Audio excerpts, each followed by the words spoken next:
창세기 45장 1절에서 5절까지 말씀 함께 보도록 하겠습니다. 이 말씀은 그 요셉이 형들의 그 시기로 인해서 이집트로 팔려가잖아요. 팔려가서 우여곡절 끝에 총리가 됩니다. 그렇죠? 잘 아시죠? 그리고 어느 날 형들이 식량을 구하러 이집트에 오게 되는데 그 형들을 만나게 되죠.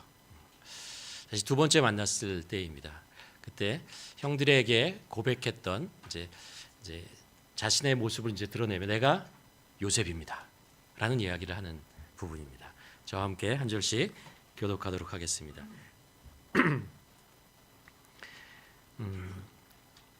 요셉이 시종하는 자들 앞에서 그 정을 억제하지 못하여 소리질러 모든 사람을 자기에서 물러가라 하고 그 형제들에게 자기를 알리니 그때에 그와 함께한 다른 사람이 없었더라.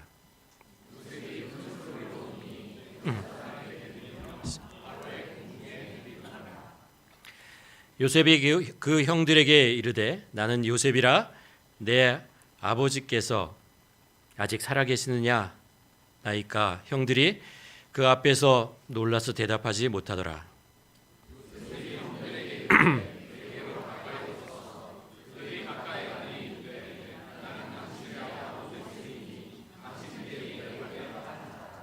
함께 읽도록 하겠습니다. 당신들이 나를 이곳에 팔았다고 해서 근심하지 마소서, 한탄하지 마소서. 하나님이 세상을 구원하시려고 나를 당신들보다 먼저 보내셨나이다. 아멘.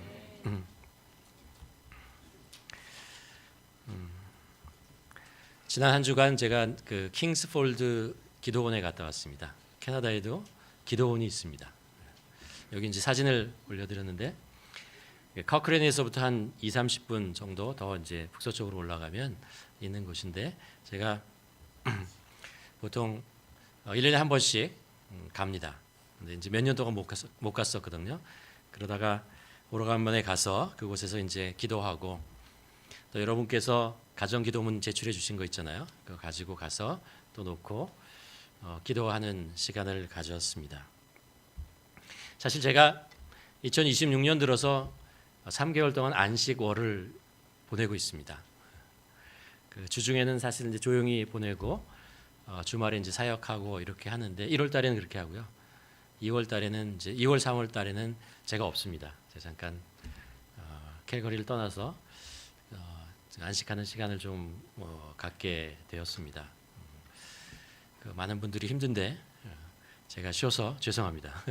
여러분들 다 안식하는 시간이 우리 삶 속에 필요하지 않을까라는 저도 여러 가지 이제 사인으로 이제 좀 쉬는 시간이 필요하다는 그런 생각을 많이 느낌을 받았는데 계속 이제 차일피일 미루다가 결심을 하고 또 좀 쉬는 시간을 가지게 되었습니다. 이 시간을 보내면서 어떻게 그 안식 3개월 동안 보낼까라는 생각을 하다가 하나님께서 저에게 임재라는 그 말씀을 주셨어요. 하나님의 임재, 하나님의 임재. 하나님의 임재라는 것은 하나님이 우리와 함께 하시는 것과 같은 거잖아요. 어떻게 보면 지난 그 16년 동안 사역을 보면서 가장 뭐랄까 그 사모했고 가장 소중하게 여겼던 것이 마음속에 품었던 것이 뭐냐면 은혜라는 것이었습니다. 하나님의 은혜, 하나님의 은혜 안에서 사는 것, 이런 것에 대한 것들을 많이 묵상하고 실제로 이제 그런 것들을 많이 경험하면서 감사하는 시간을 가지면서 지금까지 지내왔는데 2026년에 들어오면서 하나님께서 하나님의 임재라는 것이죠. 하나님 우리와 함께 하신다. 어디에 있든지 하나님은 우리의 모든 곳에 계신다라는 거죠. 그러니까 하나님의 임재라는 것은 우리가 도달해야 될 어떤 곳이 아니고 이미 우리 곁에 계신 하나님께 우리의 마음을 여는 것이다 라는 그런 것들을 배우고 또 실제로 이제 머리로 만 그치는 것이 아니고 실제로 삶 속에서 하나님께서 임재하시는 것을 이렇게 우리가 예배 드릴 때나 기도할 때나 가정에서나 어디서나 하나님께서 우리와 함께 하시는 것을 이렇게 경험하며 살아가는 우리 모두가 되기를 주님의 이름으로 축원합니다. 성경을 이제 여러분 2026년 들어서 성경 통독을 하잖아요. 성경을 처음부터 이제 읽어 내려가는데 이 성경을 읽으면서도 제가 이제 하나님의 임재라는 그 렌즈를 끼고 성경을 읽어 내려갑니다. 하나님께서는 어떻게 아브라함의 인생을 통해서 함께 하셨는지, 어떻게 이삭과 야곱의 삶을 통해서 함께 하셨는지, 또 오늘 우리가 이제 말씀을 통해서 보고 싶은 것은 요셉입니다. 어떻게 요셉과 함께 하셨는가라는 것들을 여러분과 함께 나누려고 합니다. 요셉의 인상을 우리가 세 가지로 나눌 수 있을 것 같아요. 세 부분으로. 처음에 이제 요셉이 태어나서 아버지 야곱 밑에서 태어나서 사랑을 받잖아요. 그 형제들이 12이 있었고 딸이 하나 있었는데 그 중에서 어떻게 보면 가장 소중하게 여기며 아버지의 사랑, 사실은 사랑을 넘어서 편애라고 할 수도 있죠. 그 정도의 이제 하나님의 그 아버지의 사랑 속에서 다른 형제들과 다른 더 좋은 옷을 입고 더 좋은 것을 먹고 살았던 그 시절, 금수저처럼 살아갔던 그런 시절이 있었습니다. 그러다가 그의 나이가 한 17살 정도 되었을 때 그는 형들의 시기를 받아서 이집트로 이제 종으로 팔려가죠. 그리고 그곳에서 보디발의 집에서 실제로 종으로 살아가죠. 그리고 그곳에서 억울하게 누명을 쓰고 감옥까지 가게 됩니다. 그 시간이요 한 10여 년 돼요. 10여 년 동안 그렇게 지내고 돼요.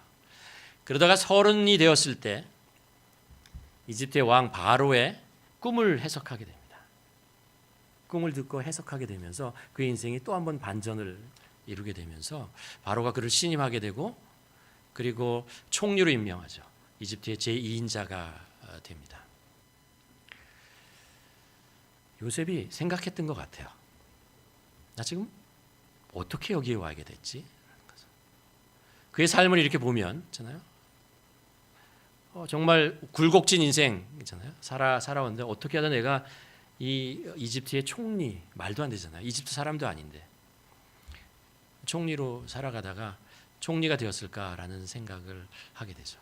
그러다가 그가 한 가지를 깨달아요. 그게 뭐냐면 하나님께서 나를 이 자리에 부르셨다라는 거예요.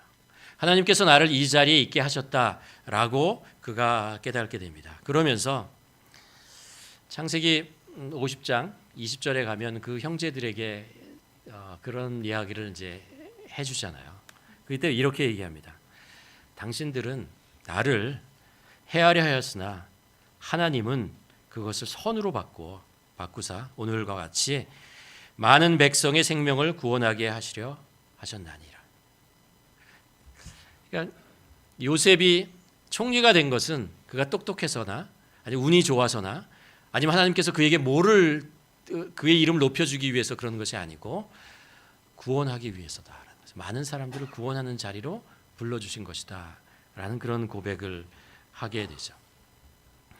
우리가 그리스도인으로서 살아가는데 두 가지 아주 중요한 것이 있습니다. 하나는 우리가 십자가의 은혜로 구원을 얻었다는 거죠. 새로운 생명을 얻었다는 것입니다. 하나님의 자녀가 되었다는 것입니다. 그렇죠? 근데 여기서 머무는 것이 아니고 한 걸음 더 나아가서 우리 인생의 목적을 찾았다라는 것입니다. 왜 내가 살아야 하는지, 왜 내가 이 자리에 있는지 그것을 복음을 통해서 말씀을 통해서 깨닫게 되었다라는 거죠. 요셉이 총리가 되고 나서 깨닫게 된 것이죠. 우리들도 살아가면서 왜 우리가 이 땅에 있는지, 왜 우리가 이곳에 있는지, 우리가 무엇을 위해서 살아야 되는지를 우리가 성경 말씀을 통해서 성령님을 통해서 우리가 꼭 깨닫고 살아가는 축복이 임하기를 주님의 이름으로 축원합니다. 요셉의 이야기를 이렇게 보면서 그런 생각을 합니다. 굉장히 창세기의 많은 부분을 요셉에 대한 이야기를 해요. 왜 성경은 요셉의 이야기를 기록하고 있는가라는 것이, 무엇을 우리에게 메시지로 전하기 위해서 그 말씀을 지금까지 우리들에게 들려주시고 있는가라는 그런 생각을 마음에 품게 됩니다. 결론부터 말씀드리면 이런 말씀을 우리가 찾을 수 있습니다. 우리의 인생을 이끄는 것은 인간이나 세상의 어떤 힘이나 상황이나 사건도 아니며 사실은 모든 것을 섭리하시는 하나님이시다. 특별히 요셉의 이야기 속에서 깨닫게 되는 것은 비록 하나님의 권능의 손이 드러나지 않아도, 하나님의 손이 보여지고 느껴지지 않아도 하나님은 우리의 삶을 주관하시고 보호하시고 이끄신다라는 사실입니다. 성경을 보면 우리가 창세기에서 알지만 아브라함과 이삭과 야곱의 삶 속에서 하나님께서 정말 분명하게 하나님이 누구신지를 드러내 보이십니다. 아브라함의 삶 속에서 나타나시죠. 말씀하십니다. 그렇죠? 그 어렵고 힘들 때 그에게 희망을 주고 그가 하나님의 약속을 잊어버리려고 할 때마다 나타나시죠. 그래서 내가 너를 복의 근원으로 삼는다. 내가 너로 큰 민족을 이루리라 라는 말씀을 합니다. 이삭에도 마찬가지입니다. 그리고 야곱에게도 말씀하십니다. 늘 나타나시고 하나님의 능력과 뜻과 이런 것들을 그들에게 나타나시죠. 그들은 삶 속에서 하나님을 보았어요. 하나님의 음성을 들으며 살아갔던 사람들이었습니다. 근데 요셉의 이야기에서도 그걸 찾고 싶었어요. 요셉에게도 하나님께서 나타나셔서 말씀하시고 그가 힘들고 어려울 때 좀 끌어주시고 뭐 이런 때 있잖아요. 이런 요셉의 삶 속에 임하는 하나님의 권능의 손, 이런 것을 좀 찾아보려고 읽어보는데 없어요. 요셉의 인생에는 사실 그런 하나님의 현현, 나타나심, 권능 이런 것들을 찾아보기가 힘든 그런 모습을 보게 됩니다. 왜 하나님은 성경에서 요셉에게 나타났던 그 모습을 하나도 기록하고 있지 않은가라는 거죠. 그런 이제 생각을 하면서 다시 이제 요셉의 이야기를 들으면 요셉의 이야기와 그의 형제들의 이야기는요, 다른 이야기를 우리에게 보여주세요. 다른 걸 보여주세요.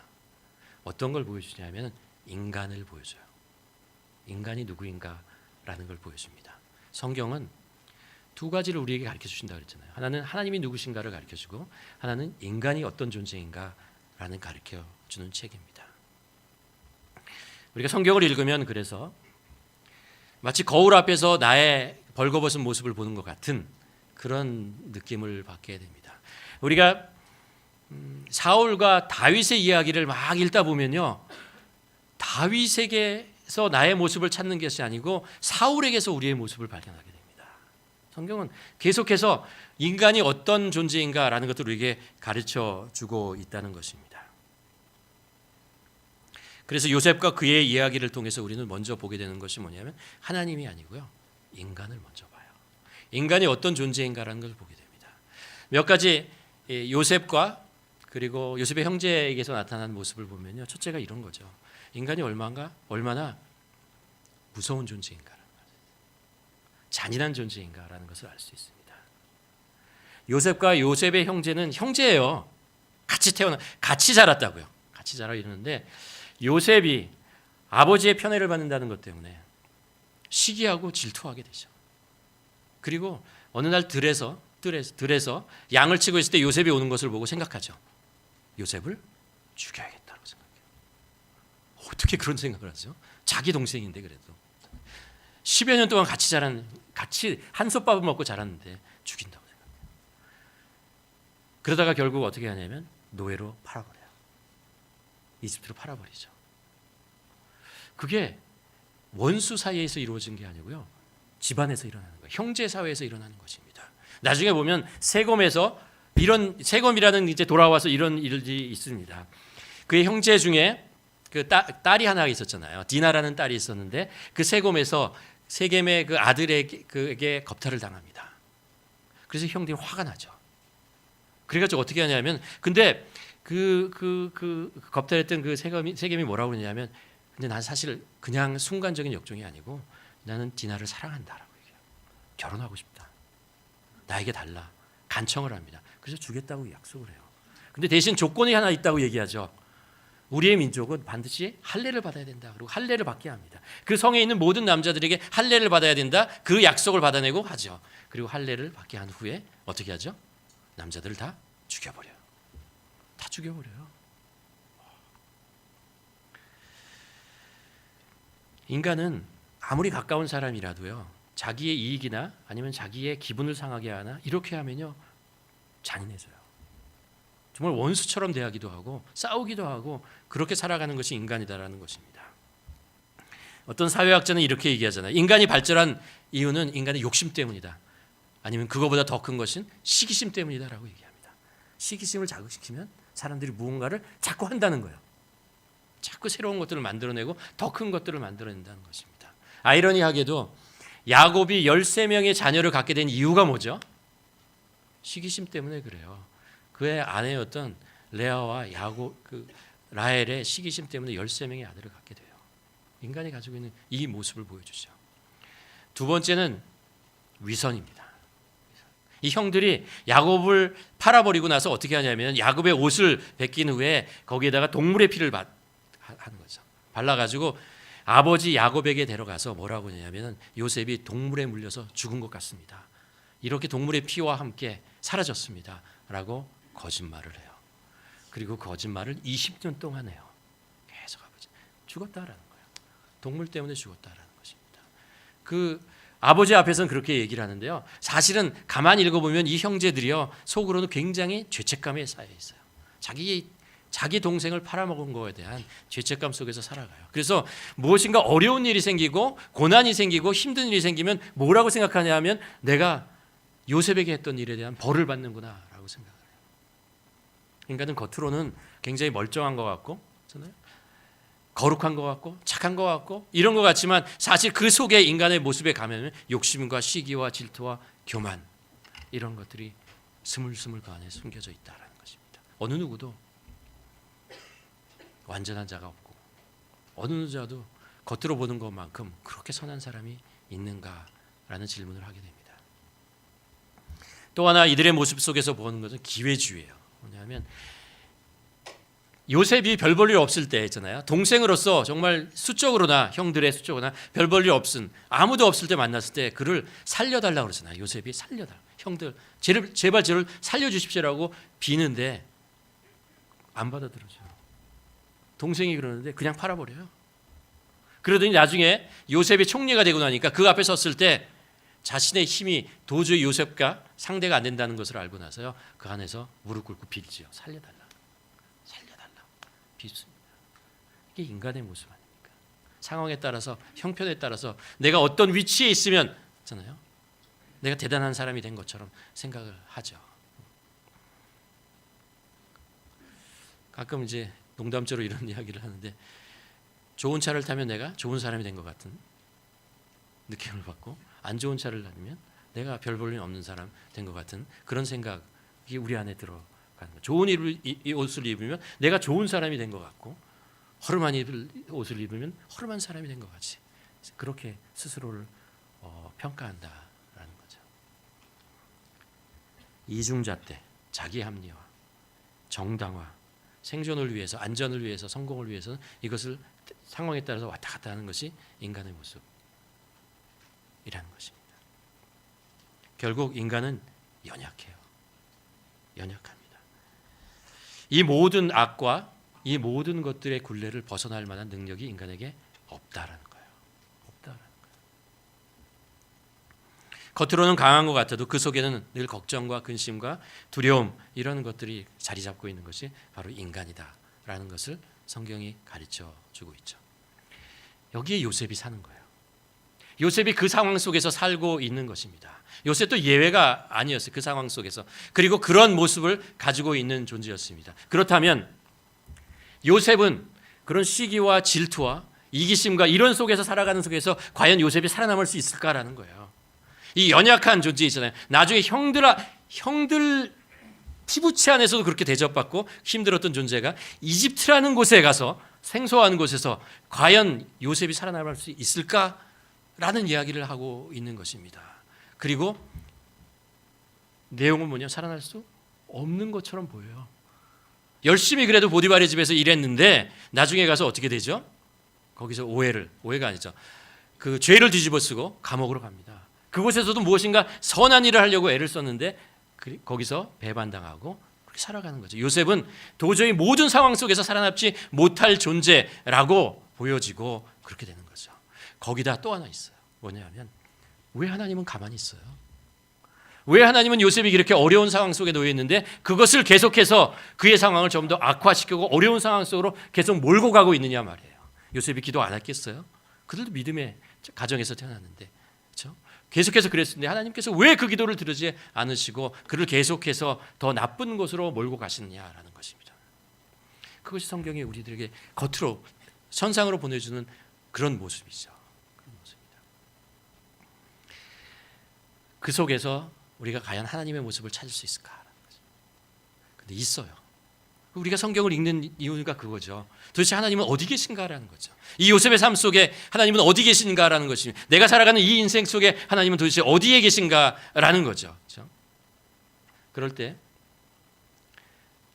이 성경이 우리들에게 가르쳐줘요. 뭐라고 가르쳐주냐면은 창세기 39장에 가면 그 내용이 뭐냐면요. 요셉이 보디발의 집에 있을 때요. 얼마 되지 않은 나이 있잖아요. 종으로 팔려와서 별거 아닌 것 같은 존재로 살아가는 그 요셉에 대해서 성경이 이렇게 기록하고 있어요. 2절과 3절에 보면 여호와께서 요셉과 함께 계심으로 그가 형통한 자가 되어 그의 주인 애굽 사람들의 집에 있으니 그의 주인이 여호와께서 그와 함께 하심을 보고 또 여호와께서 그의 범사에 형통하게 하심을 보았더라. 보디발과 보디발의 집에 있는 사람들이 요셉을 바라보면서 뭐냐면 이 사람은 여호와 하나님이 함께 하시다는 거예요. 그래서 저 별 볼 일 없는 것 같은 이 어린아이가, 청소년 그 아이가 하는 일과 그것으로 나타나는 일들에 무엇인가 특별한 것이 있다는 것을 보게 되는 거죠. 여호와 하나님이 함께 계신다는 거예요. 요셉은 어쩌면 여호와 하나님이 어디 계신지 질문하고 싶었을 것 같아요. 그런데 요셉이 아니고요. 성경은 요셉 주위에 있는 사람들이 요셉을 보면서 여호와 하나님은 너와 함께 있어 라고 고백하는 거예요. 네가 살아가는 모습을 보고 네가 하는 행동을 보고 그것으로 나타나는 것을 보니까 너는 여호와 함께 계셔 라고 고백하고 있는 것이죠. 하나님이 여호와 하나님께서 요셉과 함께 계신다라는 것입니다. 요셉의 이야기는요. 계속해서 이야기해요. 하나님이 요셉과 함께 하신다라는 거예요. 직접 하나님의 능력으로 나타나지 않는 것 같고 하나님의 음성이 들리지 않고 하나님의 권능의 팔이 보이지 않는데 주위에 있는 사람들은 계속해서 요셉 가리켜서 너는 하나님이 너와 함께 계셔 라고 고백하는 거죠. 그뿐만 아니라 그래서 요셉에게 주위에 있는 사람들이 성경이 뭐냐면 은혜를 베푼다라고 얘기해요. 왜 은혜를 베푸느냐면요. 요셉이 잘나서가 아니고 요셉이 불쌍해서가 아니고요. 요셉의 삶 속에 드러나신 하나님의 모습 때문에 그 경외감이 들어서 요셉에게 선을 행한다라는 것입니다. 39장 4절에 보면 이렇게 얘기를 합니다. 요셉이 그의 주인에게 은혜를 입어 섬김에 그가 요셉을 가정 총무로 삼고 자기에 있는 소유를 다 그의 손에 맡겼다는 거예요. 나중에 요셉이 감옥에 갑니다. 그리고 나서 감옥에서 이렇게 또 얘기합니다. 여호와께서 요셉과 함께 하시고 그에게 인자 사랑을 더하사 간수장에게 은혜를 받게 하셨다라는 거예요. 여러분 우리가 가끔 어떤 사람을 보면 존재감이 있다라는 있잖아요.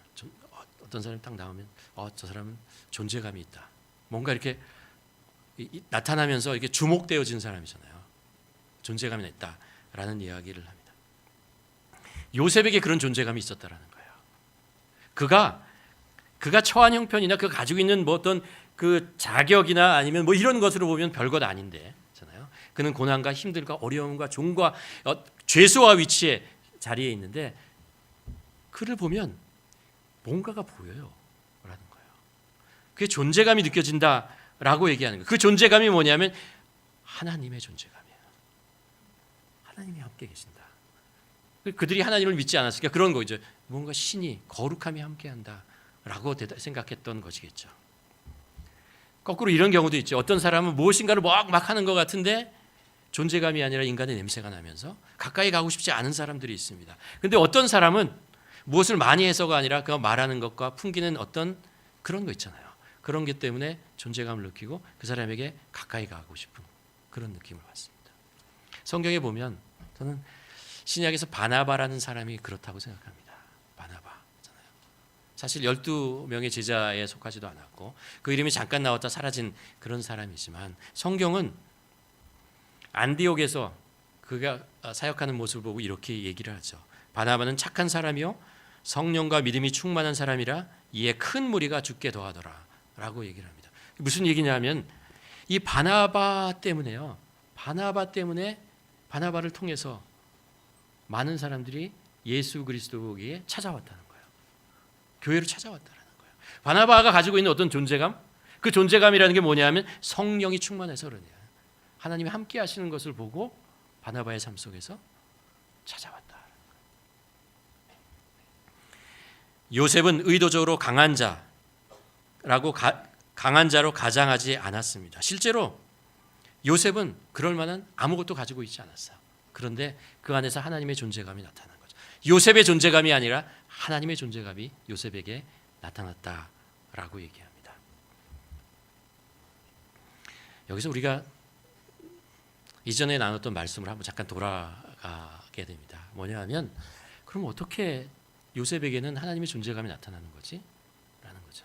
우리가 우리 삶 속에서 어떻게 하나님께서 드러날 수 있을까? 하나님께서 드러날 수 있을까? 내가 드러나는 것이 아니고 하나님이 드러날 것인가? 라는 그런 질문을 하게 되죠. 제가 지난 그 연말쯤에 이런 말씀을 했습니다. 예수님은 빛이다. 참 빛이다. 라고 말씀하셨습니다. 근데 참 빛으로 예수 그리스도께서 하나님의 아들이신 예수 그리스도께서 이 땅에 오셔서 어디 계신다고요? 우리 안에 계신다는 거예요. 우리 안에.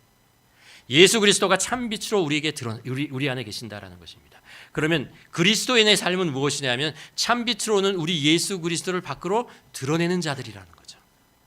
내 안에 있는 빛을 드러내는 것이 아니고 내가 빛이 되는 것이 아니고 내 안에 오신 참 빛인 예수 그리스도 그분을 드러내는 것이 그리스도인의 삶이다라고 말씀드렸죠. 그렇죠? 그러면서 어떻게 우리가 우리 안에 있는 예수 그리스도의 그 빛을 우리의 삶 속에서 드러내고 살 것인가 라고 말씀하실 때 제가 마태복음 5장 8절 말씀을 여러분과 함께 나누었습니다. 마음이 청결한 자는 복이 있나니 하나님을 볼 것이다. 마음이 청결한 자가 되어야 된다 그렇죠. 청결하다는 말에 그 원어적 의미를 보면 세 가지가 있다고 그랬죠. clean, clear, pure라고 했습니다. 클린이라고 하는 것은 깨끗하다라는 거 아니에요? 무슨 얘기를 성경이 우리에게 가르쳐주고 싶은 거냐 하면요. 성경은 우리들에게 그릇이라는 것을 얘기해요. 우리는 그릇이 되어야 된다. 그릇이다라고 얘기합니다. 우리는 그릇이고 하나님께서는 그 그릇에 무엇인가를 담으신다라는 거예요. 하나님의 능력과 사랑과 구원과 복과 이런 것들을 우리의 인생이라는 그릇 속에 담으신다라는 것입니다. 그런데 하나님께서는 아무데나 담지 않으셔요. 다 주고 싶고 다 하고 싶지만 아무데나 담지 않으신다라는 거예요. 어떤 그릇에 담는다고요? 깨끗한 그릇에 담는다. 그 재질이 금이냐 은이냐 이런 것에 중요한 것이 아니라는 것이에요. 그것이 과연 깨끗한가라는 거예요. 마음이 청결한 자라는 거죠. 그래서 클린해야 된다. 깨끗해야 된다. 우리가 죄를 안 지을 수는 없어요. 이 세상에 살아가는데. 그렇지만 우리는 십자가 앞에 나가서 우리의 죄를, 우리의 교만을, 우리의 시기를, 우리의 탐욕을 계속해서 씻어내야 된다. 그래서 깨끗하게 씻는 거죠. 한 번 씻었다고 영원히 깨끗해지나요? 아니죠. 우리가 그 탐욕과 욕심과 시기가 왔을 때 우리가 그것을 주님께 용서를 구하고 씻어내야 된다는 거죠. 그게 클린이에요. 그렇죠? 클리어라고 하는 것은 무슨 말씀을 하고 있는 거냐 하면은 우리 안에 진짜 상처가 있다는 거예요. 상처는 빛을 굴곡시켜요. 상처가 있으면 빛이 굴곡돼요. 상처가 있으면 세상을 똑바로 보지 못해요. 왜곡되게 자꾸 잡아요. 사람을 봐도 세상을 봐도 자꾸 왜곡되게 바라봐요. 사람의 진심을 받아들이지 않아요. 그래서 상처는 자꾸 치유받아야 되거든요. 그래서 성경은 치유를 뭐라고 얘기하냐면요. 용서라고 얘기했잖아요. 용서하는 게 치유하는 거라고 얘기했어요. 용서. 사람을 용서할 때 계속해서 용서할 때 내가 치유되고 클리어되어야 된다는 거예요. 왜곡되지 않고 굴곡되지 않게 그렇게 클리어하게 된다라고 얘기하죠. 세 번째 피오라고 하는 것은 포커스가 하나란 뜻이에요. 초점이 이중 초점이 아니고 두 주인을 섬기는 것이 아니고 한 주인을 섬기겠다는 거예요. 내 삶의 목표는 오직 하나님. 그분은 예수 그리스도를 닮아가는 것, 하나님을 예배하는 것, 하나님을 내 삶 속에서 그분을 드러내는 것. 자, 그 하나님에 대한 우리가 초점을 맞출 때 우리의 마음이 피요해진다는 거예요. 우리가 두 마음을 피울 때 그래 그리스도 이제 하나님의 영광, 나의 영광 이렇게 생각하면 이게 피요해지지 않아요. 이게 초점이 두 개가 생기면은 그러면 피요해지지 않는 거죠. 순결해지지 못하는 것입니다. 그렇게 우리가 우리 자신을 청결하게 할 때 무엇이냐면 우리 안에 있는 참 빛인 예수 그리스도가 드러난다라는 거예요. 우리는 우리의 존재감을 드러내려는 자가 아니고 우리의 이름과 우리의 명성을 드러내고자 하는 것이 아니고 내 능력이나 무엇인가를 드러내려는 것이 아니고 우리 안에 오신 참 빛인 예수 그리스도 그분을 드러내고 싶은 사람들이잖아요. 그것이 우리 삶의 목표이고 그것이 우리의 찬양이고 우리의 고백이고 우리의 소원이잖아요. 그렇죠? 그러니까 우리가 그렇게 우리 안에 예수 그리스도 하나님을 드러내려고 하는 그런 마음을 가졌을 때 하나님께서 드러난다는 거죠. 사실 요셉이 이런 마음을 가졌는지 안 가졌는지 잘 모르겠어요. 그러나 하나님의 존재감이 요셉의 삶 속에서 드러나는 것을 보면 있잖아요. 요셉이 자기가 처한 형편과 그 고난과 그 억울한 상황 속에서 불평하거나 아니면 불만을 갖거나 투정하거나 이러지 않고 자기에게 주어진 일들을 끝까지 해나가는 것을 보면 그가 바랬던 것은 하나인 것 같아요. 내 안에 하나님이 계신다. 그래도 이거 하나 믿는 거죠. 그래도 세상 사람들이 아무도 나를 믿어주지 않아도 나를 대접하지 않아도 나는 하나님의 백성이야 라는 거죠. 그 하나님이 내 삶을 통해서 드러나기를 바라는 거죠. 요셉은요 사실 자기의 의를 자기가 정당하다는 걸 드러낼 만한 그런 기회가 있었다고 그랬잖아요. 있었잖아요. 그렇잖아요. 총리가 되었을 때 형들이 왔잖아요. 드러낼 수 있었습니다. 총리가 됐잖아요. 보디발에게 제가 억울한 거 심판할 수도 있었잖아요. 그렇게 하지 않죠. 요셉은 그것이 기회가 아니고 유혹이라고 생각했습니다. 자기를 드러낼 자기의 권능과 자기의 힘을 드러낼 유혹이라고 생각했습니다. 그래서 그가 선택한 것은 용서였어요. 용서하는 거죠. 그 용서가 하나님의 존재감을 드러내는 거죠. 하나님이 하셨다라는 거예요. 하나님께서 용서하셨다라는 것입니다. 그래서 요셉은 자신을 팔아버린 형들 앞에서 이렇게 선포하잖아요. 나를 이리로 보낸 이는 당신들이 아니요 누구라고요? 하나님이시다라는 거예요. 무슨 얘기입니까? 상인들에게 나를 판 것은 당신이 아니고 하나님께서 팔았다는 거예요. 나를 감옥으로 집어넣은 것은 거기에 있던 보디발이 아니고 하나님께서 나를 감옥으로 집어넣었다고 하시는 거예요. 나를 총리로 만든 것은 내가 아니고 내가 꿈을 해석한 것이 아니고 하나님께서 그렇게 해주셨다라는 것입니다. 내 삶을 주관하시고 이끄시는 분은 그 누구도 아니고 오직 하나님 한 분이시다라는 것입니다. 그분만이 선하시고 공의로우시는 분이며 언제나 그분은 옳으십니다. 옳다는 거예요. 어디에 있든 옳다라는 것입니다. 말씀을 정리하도록 하겠습니다. 비록 요셉의 삶 속에 하나님의 놀라운 능력과 기적은 없어도 보여도 그 삶 속에 분명하게 하나님의 그 임재가 나타난 거죠. 하나님의 존재감이 드러나는 것을 우리가 볼 수 있습니다. 요셉의 이야기가 아름다운 것은 이런 인간이 훌륭해서가 아니라 하나님이 보이지 않는 손으로 그를 붙잡아 주었기 때문에 그래요. 요셉이 뛰어나서 총리가 된 것이 아니라 요셉이 운이 좋아서 성품이 좋아서 그렇게 형들을 회개시킨 것이 아니라 형들의 악이라는 게 있잖아요. 형들이. 요셉의 고난이라는 게 있잖아요. 형들의 악과 요셉의 고난을 합쳐서 구원을 이루시는 그 결과를 만들어낸 것은 인간의 계획이 아니고 하나님의 계획이었다라는 거예요. 하나님께서 그렇게 하셨다라는 거예요. 그러니까 하나님께서는 인간의 악함 그것조차도 하나님께 사용하셔서 구원을 이루시고 선을 이루시고 하나님의 뜻을 이끌어 가신다라는 말씀입니다. 하나님께서는 그 형들의 악한 그 모습들 있잖아요. 그 억울했던 그 사건들, 그것을 통해서 하나님께서는 그들을 회개케 하시고 그것을 통해서 구원을 이룰 수 있는 분이 하나님이시다라는 것입니다. 여러분, 우리는 지금 어떤 상황 속에 있습니까?